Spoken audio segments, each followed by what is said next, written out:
Breaking news that just dropped moments ago. President Trump has signed a sweeping new travel ban in January 2026 that will dramatically affect green card holders, visa applicants, and foreign nationals trying to enter the United States.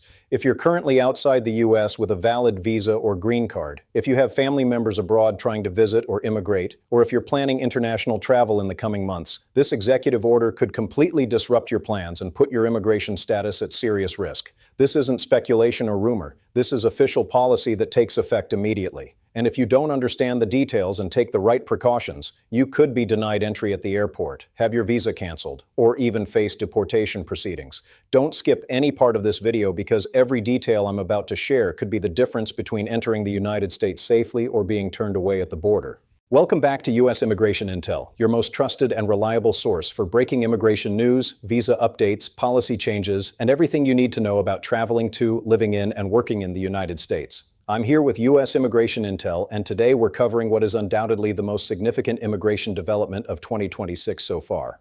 President Trump's new travel ban signed in January 2026 has sent shockwaves through the immigration community, created panic among travelers, and raised urgent questions about who is affected, what countries are on the list, whether green card holders are included, what exceptions exist, and most importantly, what you need to do right now to protect yourself and your family. Whether you hold a tourist visa, student visa, work visa, or even a green card, whether you're a U.S. citizen with family abroad, or whether you're planning to apply for any type of U.S. visa, this executive order affects you and you need to understand it completely. Make sure you subscribe to U.S. Immigration Intel and smash that notification bell so you never miss critical breaking news that could impact your ability to enter or remain in the United States. Let me start by explaining exactly what this new travel ban is and how it came about. On January 15, 2026, President Trump signed an executive order titled Protecting the Nation from Foreign Terrorist Entry into the United States, which is actually the same title as the controversial travel bans he implemented during his first administration. This new version, however, is broader, more comprehensive, and affects significantly more people than the previous iterations. The stated justification for the travel ban is national security. The administration claims that certain countries do not adequately share information with U.S. authorities about their citizens, do not have reliable systems for vetting travelers, pose elevated terrorism risks based on intelligence assessments, or have high rates of visa overstays and immigration violations. Based on these criteria, the executive order imposes strict travel restrictions on nationals from a list of countries that has expanded from the previous travel bans. The countries currently included in the January 2026 travel ban are Iran, Syria, Libya, Somalia, Yemen, North Korea, Venezuela, and this is where it gets very significant. Several newly added countries including Iraq, Afghanistan, Pakistan, Nigeria, and Sudan. The addition of these 5 countries is a major expansion that affects millions more people than the previous travel bans.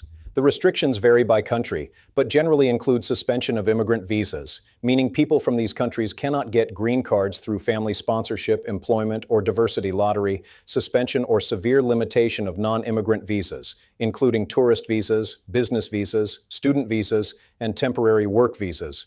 Enhanced vetting requirements for any applications that are processed, meaning extensive additional background checks, interviews and documentation, and indefinite delays in processing, even for applications that were already pending before the ban took effect. Now, here's the critical question that everyone is asking. Does this travel ban affect green card holders? The answer is complicated, and this is where you need to pay very careful attention. Lawful permanent residents, meaning people who already have green cards, are technically not subject to a blanket entry ban under this executive order. The language of the order specifically states that it applies to foreign nationals who are outside the United States and do not possess valid travel documents. A green card is considered a valid travel document for purposes of entering the United States. However, and this is a huge however, green card holders from the affected countries who are currently outside the United States or who travel abroad face significant risks and challenges. Customs and Border Protection officers at ports of entry have been given broad discretionary authority to conduct additional screening of green card holders from these countries. This means that even though you have a green card and technically have the right to enter the U.S., you can be detained for hours or even days at the airport for questioning and investigation. During this additional screening, CBP officers can ask you detailed questions about where you've been, who you've met with, what you've been doing, your social media activity, your political views, your religious practices, your associations with any organizations, and essentially anything they deem relevant to determining whether you pose a security threat.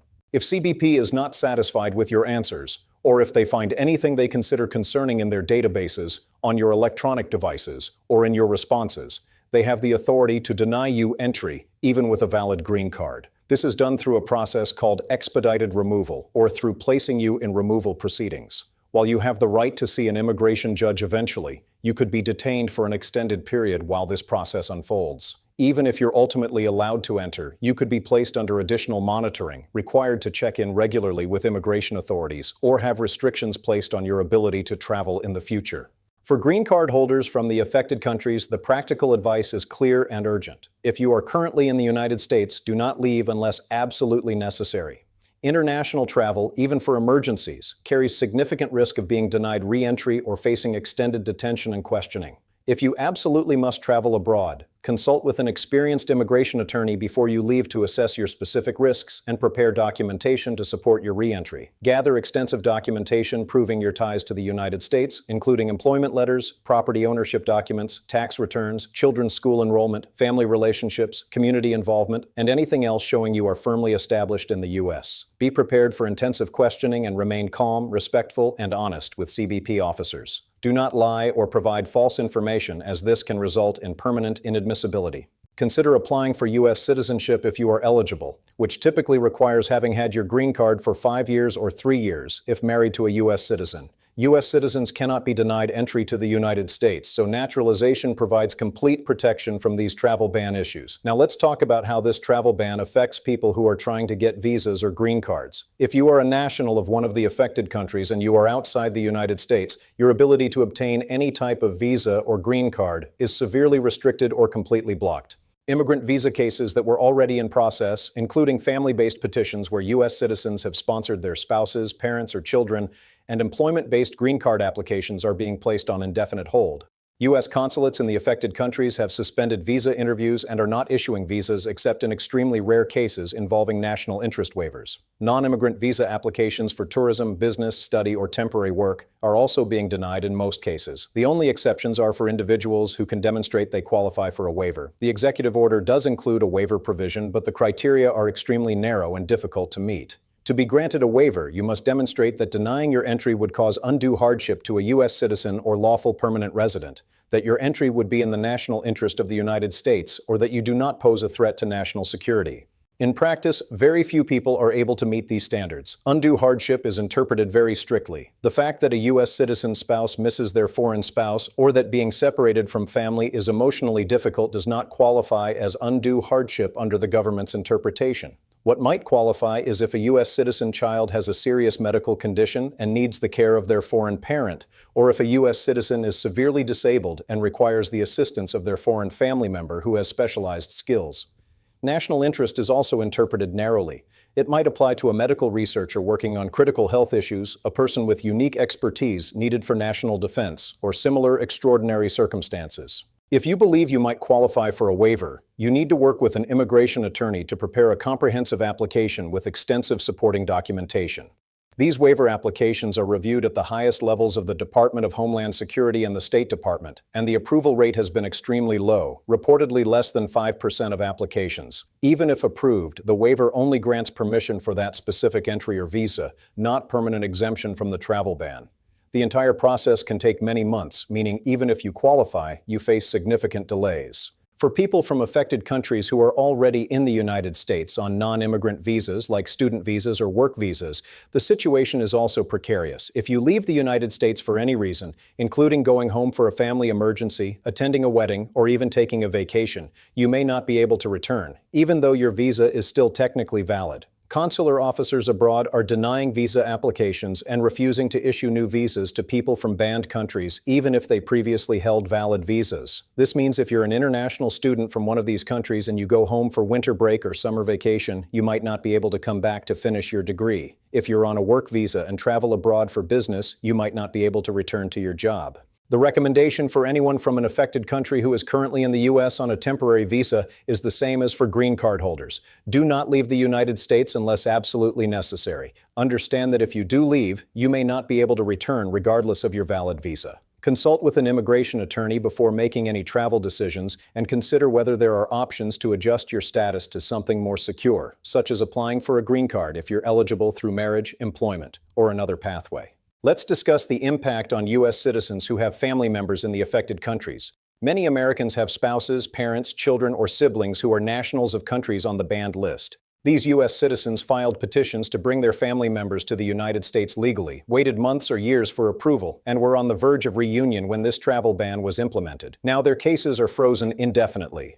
The emotional, financial, and practical toll on these families is devastating. U.S. citizens are being forced to choose between staying in America, separated from their spouses and children, or relocating to a third country where they can be together, giving up their careers, homes, and communities in the U.S. Some are even considering renouncing their U.S. citizenship out of frustration and desperation, though this is generally not advisable without very careful consideration of the consequences. For U.S. citizens in this situation, there are limited options, but you should explore all of them. File a waiver application if you believe you meet the criteria, understanding that the chances of approval are low, but not zero.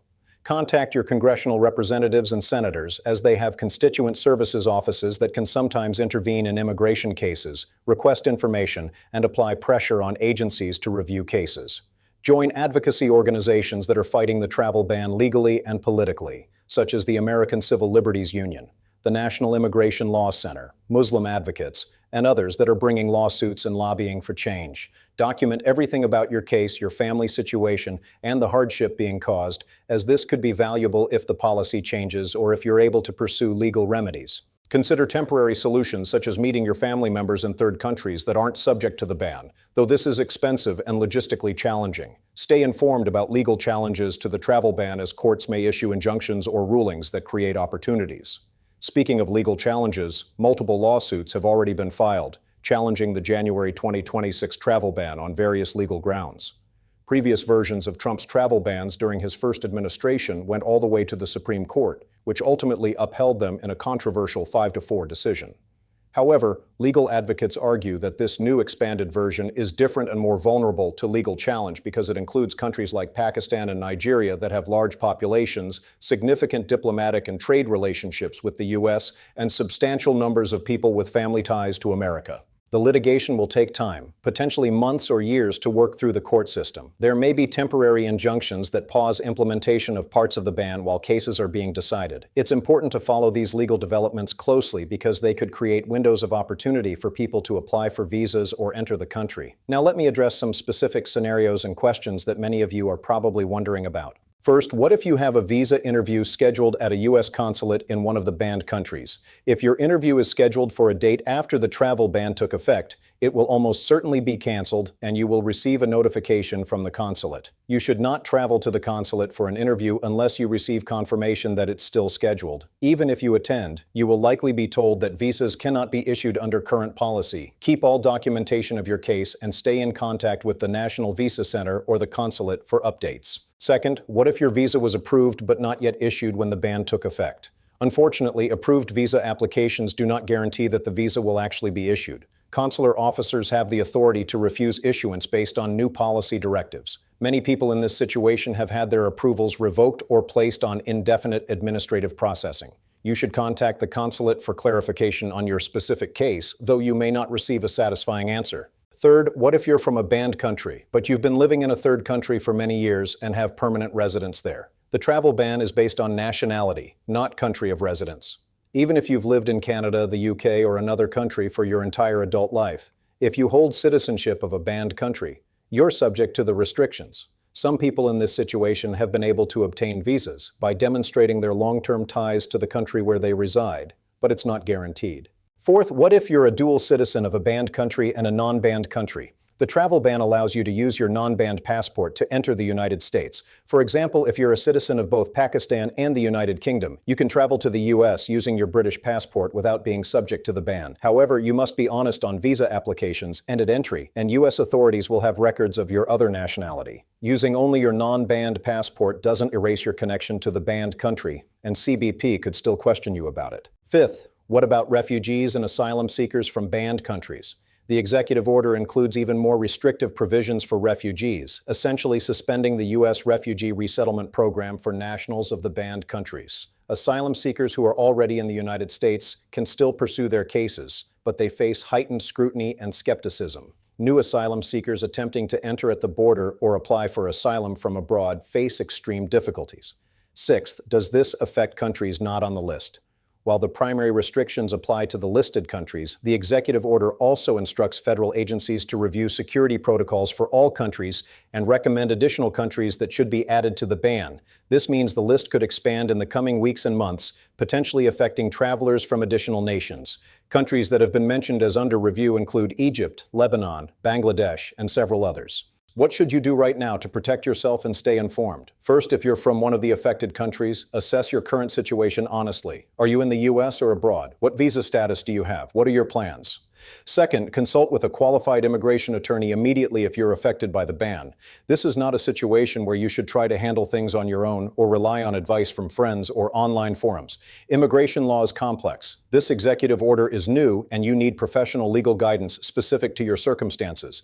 Third, gather and organize all your immigration documents, including passports, visas, approval notices, receipts, correspondence from USCIS or the State Department, and any other relevant paperwork. Fourth, document your ties to the United States if you're here, or your reasons for needing to come to the U.S. if you're abroad. This documentation could be critical if you need to apply for a waiver or if you're questioned at the border.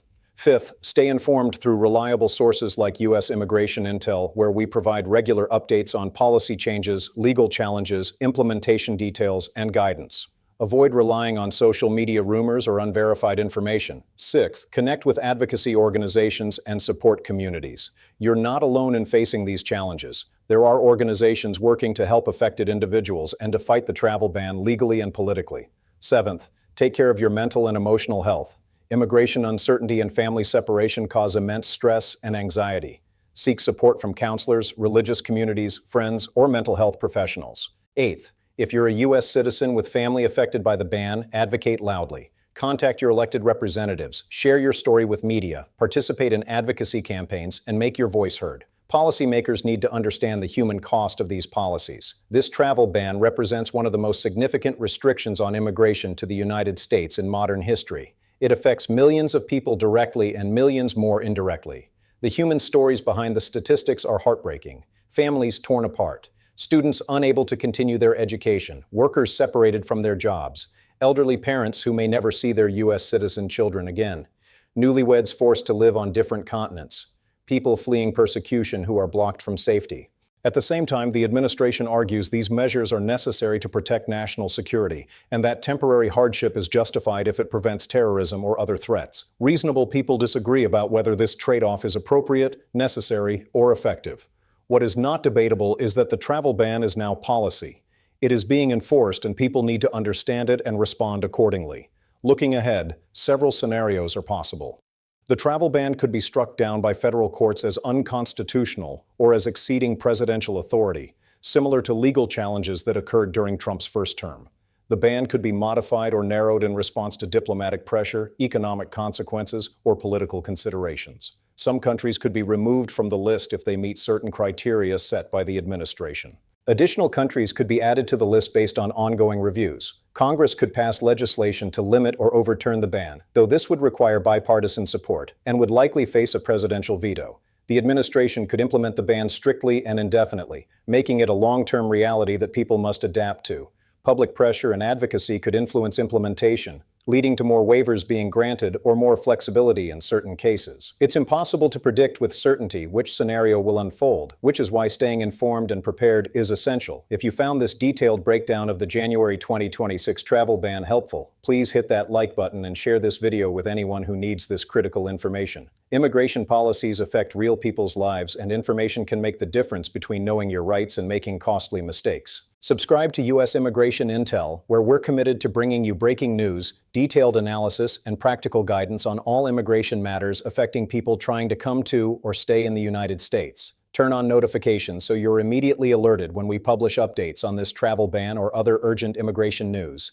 Drop a comment below and let me know how this travel ban is affecting you or your family, what questions you have, or what specific situations you'd like us to address in future videos. Your comments help us understand what our community needs and help others who are in similar situations. Thank you so much for watching U.S. Immigration Intel. These are difficult and uncertain times for many people in the immigration community, but knowledge, preparation, and community support can help you navigate the challenges. Stay informed, stay connected, seek professional legal help when needed, and don't give up hope.